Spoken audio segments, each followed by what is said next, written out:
Usuje mukunzi wacu ari nako nanaguha ikaze. Iyi ni KN Radio ishakira urukumbi ry'amakuru agezweho mu Rwanda ndetse no hanze yarwo. Inkuru nziza cyane, inkuru itugezeho nonaha iturutse muri stade Amahoro ahagiye kubera irahira rya Perezida Paul Kagame, aho uyu muhango witabiriwe n'abantu benshi bagiye batandukanye. Gusa iyo nkuru nziza cyane irareba cyane cyane ababyeyi bafite abana bato bitabiriye irahira rya Perezida Paul Kagame. Ubu ngubu aba babyeyi barimo barishima bitewe n'ibyo bakorewe. Uraza kumenya mbese bano babyeyi bari bafite abana bato bitabiriye irahira rya Perezida Kagame baba bakorewe iki, kuko iyo ubabonye cyangwa iyo ubarebye ubona ko bafite akamwenyu ku maso yabo. Ibi rero byose bikubiye mu makuru uyu munsi twaguteguriye, ari nayo mpamvu natwe tukubwira ko ugomba kujya munsi y'iyi nkuru urabona ijambo subscribe cyangwa sabone utukandaho n'akazugira kaza nako gakandeho. Icyo gihe uzaba ushimangiye yuko ugiye kujya uba uwa mbere mu kubona amakuru ya KN Radio tugenda tubagezaho umunsi ku wundi. Reka twitse gato turaza tubabwira byinshi kuri iyo nkuru nziza cyane ikomeje gushimisha ababyeyi bafite abana bato bitabiriye irahira rya Perezida Paul Kagame. Tubibutse ko iyi ari KN Radio.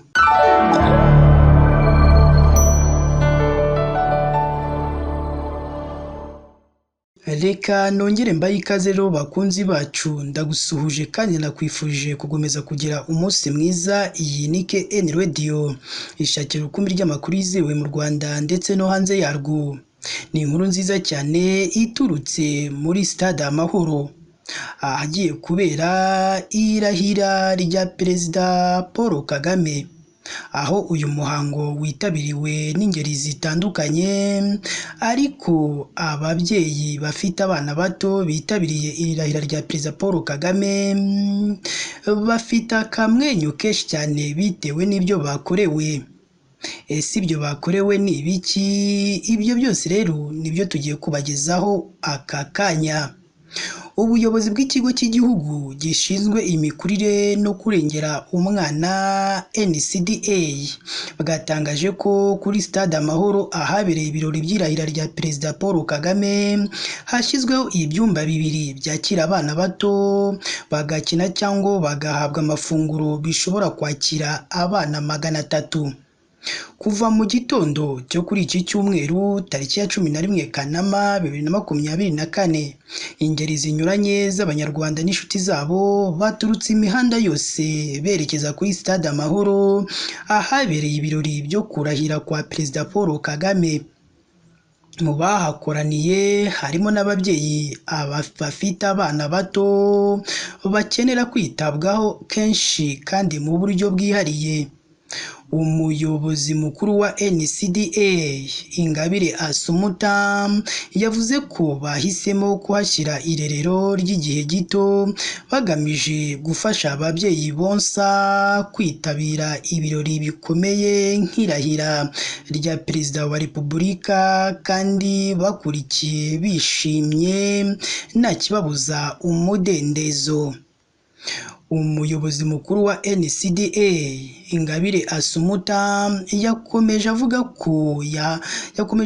ko ibi byumba bishobora kwakira abana 59 byombi igihe bahagereye rimwe bibafasha kwidagadura bagahabwa serivisi za SD zikomatanyije kugira ngo bakure neza, guha abana umutekano wuzuye aho kugira ngo basigare mu ngo nawe ubitaho, bigatuma kandi ibirori bigenda neza abana batarira n'ibindi.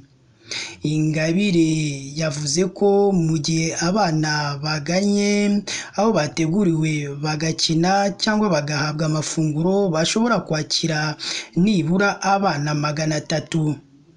muri buri cyumba harimo ababyeyi babihuguriwe ku buryo abana uko baje bahabwa serivisi zirimo gukangura ubwonko bakina, basomerwa ibitabo, bahabwa amafunguro n'ibinyobwa, bakorerwa isuku buri kanya, hari aho kuruhukira ndetse n'ababyeyi bahaca bigishwa uburyo bwo gukomeza kubikora.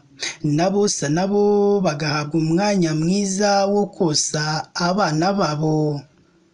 Muri 2011 nibwo Guverinoma y'u Rwanda yafashe icyemezo cyo gutangiza gahunda mbonezamikurire y'abana bato SSD mu kugabanya imirire mibi ndetse n'ibibazo bijyanye n'igwingira ry'abana.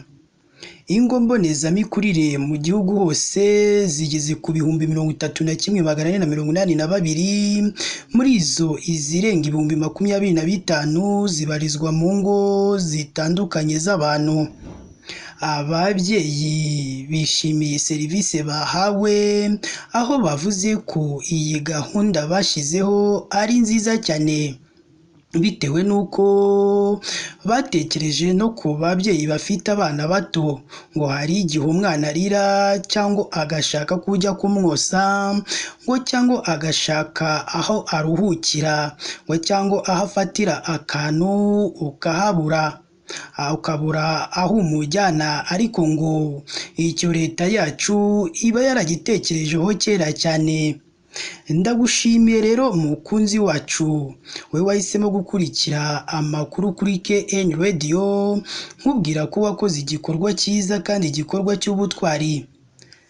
Niba nawe utarakora subscribe, jya munsi y'iyi nkuru urabona ijambo subscribe cyangwa sabone, utukandaho n'akazogera kaza nako gakandeho.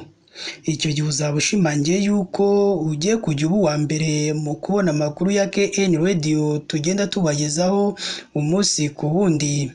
Si ibyo gusa kandi ugomba no kujya ahandikirwa igitekerezo, ukatubwira igitekerezo cyawe, ari icyo tugira inama ndetse n'ikitubwira aho twakosora amakosa, kugira ngo tujye tubagezaho amakuru meza kandi yizewe hano kuri KN Radio. Si ibyo gusa kandi ugomba no gufata inkuru yacu ukayisangiza abandi, ukababwira aho ibyiza biri, ko umuntu utaramenye KN Radio yahombye cyane. Natwe rero nimudukorera ibyo, niyo mpamvu natwe tuzaza tubaha amakuru meza kandi yizewe.